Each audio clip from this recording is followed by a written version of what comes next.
दोस्तों, सबसे पहले सब्सक्राइब करें, नोटिफिकेशन बेल दबाएं और सबसे पहले वाली ऑप्शन ऑल करें, जिससे हमारी आने वाली नई वीडियो की नोटिफिकेशन आपको फ़ौरन मिल जाएगी। जय श्री राम दोस्तों। हमारी कथाओं का आनंद लें और हमारे चैनल को सब्सक्राइब जरूर करें। हमारी कथाओं को लाइक जरूर करें और पूरी कथा को सुनें और उसके विषय में अपने कमेंट जरूर दें। चलिए आज की कथा की ओर चलते हैं। आज की कथा है 100 बकरे और एक अनोखी शर्त। आइए कथा श्रवण करें। बहुत समय पहले की बात है। किसी गांव में एक जमींदार रहता था। जमींदार का नाम सूरज सिंह था। सूरज सिंह के गांव से बहुत दूर तीरथ सिंह नाम का जमींदार रहता था। सूरज सिंह और तीरथ सिंह गहरे दोस्त थे। तीरथ सिंह का एक लड़का था। उसका नाम था संदीप। जिस दिन संदीप का जन्म हुआ, सूरज सिंह संदीप को देखने आया। संदीप को देखकर सूरज सिंह तीरथ सिंह से बोला, मित्र, यदि मेरे घर में कन्या का जन्म होगा तो मैं तुम्हारे पुत्र के लिए अपनी कन्या दूंगा।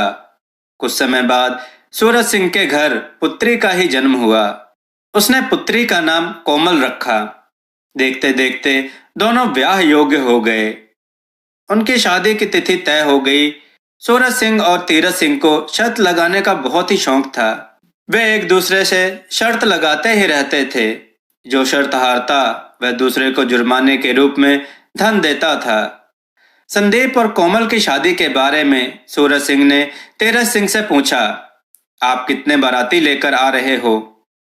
पूरे 100। तीरथ सिंह बोला, ठीक है, हम 100 मेहमानों की व्यवस्था कर लेंगे, किंतु हमारी शर्त है, सभी मेहमान मांस खाने वाले होने चाहिए। बारात में सभी मेहमान युवा होने चाहिए। कोई बुजुर्ग आदमी बारात में ना आए।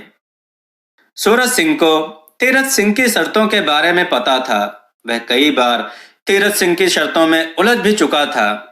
वह समझ गया कि तीरथ सिंह किसी शर्त में युवा मेहमानों को उलझा न दे। इसलिए उसने गांव के एक बुजुर्ग को लकड़ी के बने बक्से में अंदर छिपाकर बारात में भेज दिया। उस बक्से को ऊपर से बंद कर दिया गया। उसमें बुजुर्ग आदमी को देखने और सांस लेने के लिए छेद बनाए गए थे। तीरथ सिंह ने शर्त रखी थी कि कोई बुजुर्ग मेहमान बारात में न आए। इसलिए सूरज सिंह ने ऐसे बुजुर्ग को बारात में भेजा जो लड़की वालों की ओर से भी बुलाया गया था। बारात सूरज सिंह के घर से तीरथ सिंह के घर आ पहुंची।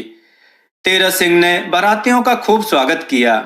मेहमानों से वह बोला, देखो भाई, हमने पहले ही कहा था सब बाराती मांस खाने वाले होने चाहिए। इसलिए हमने 100 मेहमानों के लिए 100 बकरों का इंतजाम किया है।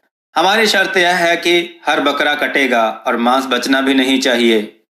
बारात में आए युवा मेहमानों का सूरज सिंह की शर्त को सुनकर सिर घूम गया। उन्होंने सोचा, 100 बकरे यानी एक मेहमान को एक बकरा खाना पड़ेगा, यह कैसे हो सकता है?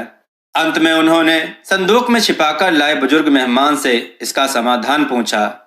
वह बोला, लड़की वालों से कहो 100 बकरों को एक पंक्ति में बांध लो। पहले एक बकरे को काटो, उसका मांस पकाकर सब मेहमानों को खिलाओ। हर मेहमान के हिस्से थोड़ा थोड़ा मांस आएगा। ऐसे ही बारी बारी से एक एक बकरे को काटो, उसका मांस पकाओ और मेहमानों को खिलाओ। युवा मेहमानों ने तीरथ सिंह को यह बात बता दी।